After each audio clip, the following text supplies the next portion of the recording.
Remember this ad? It ran at the 1984 Super Bowl.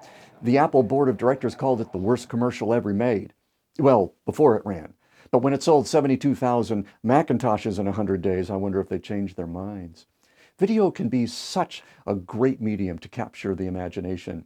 But rather than do that, we monkey around the edges or try to copy what we see others doing. That's no fun. Hey, let's come up with an idea for your worst ad ever made. That should be fun.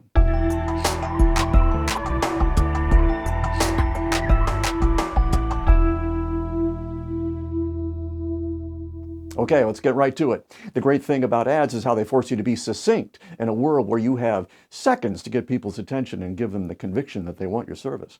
So let's go over the 4 main things that make an ad great. Number 1, be brief, obviously. In the 1984 ad, they used 9 words over 1 minute and a grunt. We shall prevail. Yes, the man on the screen was droning on about something, but we still don't know what it was. Number 2, even in the space of a minute, don't be afraid to build the suspense. We don't know what's going on with this lady, and when we do, we see she's being chased. Will she make it? We don't know, so we wait. Number 3, be relevant and timely. What could be more relevant than a 1984 reference in the year 1984? And by the way, I was there and I can tell you we're way closer to 1984 now than we were back then. Number 4, add value. Oh wait, what value did that ad add? Well, it depends on how you define value. In business, we tend to think very concretely in dollars and cents and healed limbs and bubbles blown and squatty potties sold. But many think there's great value in having your awareness raised, your conscience made tender, your affections roused. In the Apple ad, they did both. Without even showing the computer, let alone demonstrate the amazing things it could do, they woo-wooed us into a universe for which 72,000 people were willing to shell out $2,800 $20 to join. Do you think those people didn't feel the value of what they were buying? I bought my first Mac to replace a typewriter. I could have bought a PC before then, but they seemed overpriced and kind of difficult to use. Somehow, a Mac didn't seem overpriced. It seemed premium priced because it gave me the feeling I could do it with this hardware. And that made me part of a future that up until then was passing me by. And yes, I would get my class assignments in faster and make them look better. And it would change my life. And it did. Was it for the better? Who knows? Who cares? It was what I wanted. Value is a funny thing. Sometimes it's obvious, like a computer.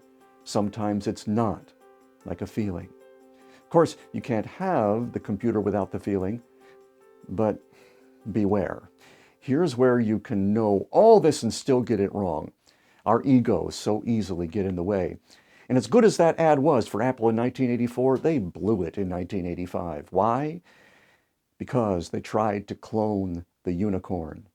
They copied the style and missed the substance.